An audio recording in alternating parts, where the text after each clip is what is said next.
কেমন আছো আমার প্রিয় বন্ধুরা? আমি আশা করব তোমরা সবাই অনেক ভালো আছো। আমি বন্যার নতুন একটা ভিডিওতে তোমাদের সবাইকে জানাই এই বৃষ্টির দিনে অনেক অনেক শুভেচ্ছা আর ভালোবাসা। দেখো সকালবেলা ঘুম থেকে উঠেই না দেখি বাহিরে মনে হচ্ছে দিন না এখন রাত হয়ে আছে, মানে চারিদিক এত অন্ধকার আর এত বৃষ্টি হচ্ছে, কি আর বলবো। তোমাদের কার ওইখানে কেমন বৃষ্টি হচ্ছে আমাকে অবশ্যই একটু কমেন্ট করে জানাবে।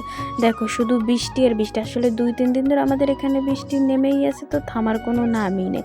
তাই ভাবলাম তোমাদেরকে একটু সকালের আবহাওয়াটা দেখিয়ে দিই। তোমাদের ওইখানে যদি বৃষ্টি না হয় তোমাদের মন খারাপ হবে, তাই তোমাদের একটু বৃষ্টি দেখিয়ে নিলাম। বৃষ্টি দেখলে তো সারাদিন হবে না, তাই না? বৃষ্টি দেখার পর চলে আসলাম পরে ঘরের কাজে। দেখো মানে আবহাওয়াটা এত সুন্দর, মন চাচ্ছে যে কোনো কাজ না করে খালি শুয়ে বসেই থাকি। তা থাকলে তো আমাদের মেয়েদের চলবে না, তাই না? আমাদের সংসারের কাজ তো আমাদেরই করতে হবে। আমরা যদি না করি তাহলে তো আমাদের কাজগুলো ওরকমই থেকে যাবে।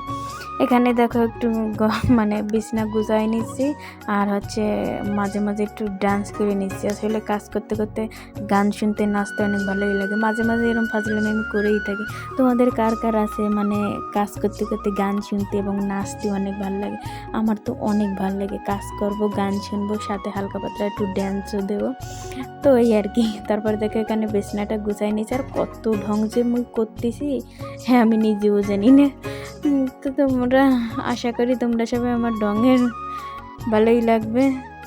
তো দেখো এখানে বিছনাটা গুছাই নিয়ে আমি যে কয়শোবার করে এনেছি। তারপরে দেখো এখানে চলে এসেছিলাম রান্না করতে। আর আজকে রান্না করবো হচ্ছে শসা আর আলু। তোমরা কে কে শসার তরকারি খেতে ভালোবাসো আমাকে একটু কমেন্ট করে অবশ্যই জানাবে। আমার অবশ্য মোটামুটি মাছ দিয়ে রান্না করলে শসা খেতে ভালোই লাগে মোটামুটি।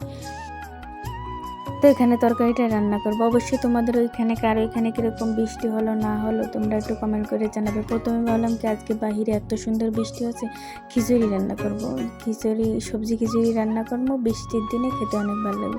তারপরে ভাবলাম না, শসাটা আছে নষ্ট হয়ে যাবে, তাই শসাটা রান্না করে নিই। খিচুড়িটা হয়তো আবার অন্য দিন রান্না যদি কালকে বৃষ্টি হয়। তো বৃষ্টির দিনে গরম গরম খিচুড়ি, ইলিশ মাছ ভাজা খেতে কে কে পছন্দ করো? আমি তো অনেক পছন্দ করি। খিচুড়ি খেতে আমার কাছে অনেক ভালোই লাগে। সবজি খিচুড়ি হোক আর বোনা খিচুড়ি, সব খিচুড়ি খেতে আমার কাছে অনেক ভালো লাগে। খিচুড়ি খেতে কার না ভালো লাগে, তাই না বলো? তারপরে দেখো এখানে আমি সুন্দরভাবে তো মানে আলুও দিয়েছি, শসার ভিতরে একটা আলু দিয়েছি।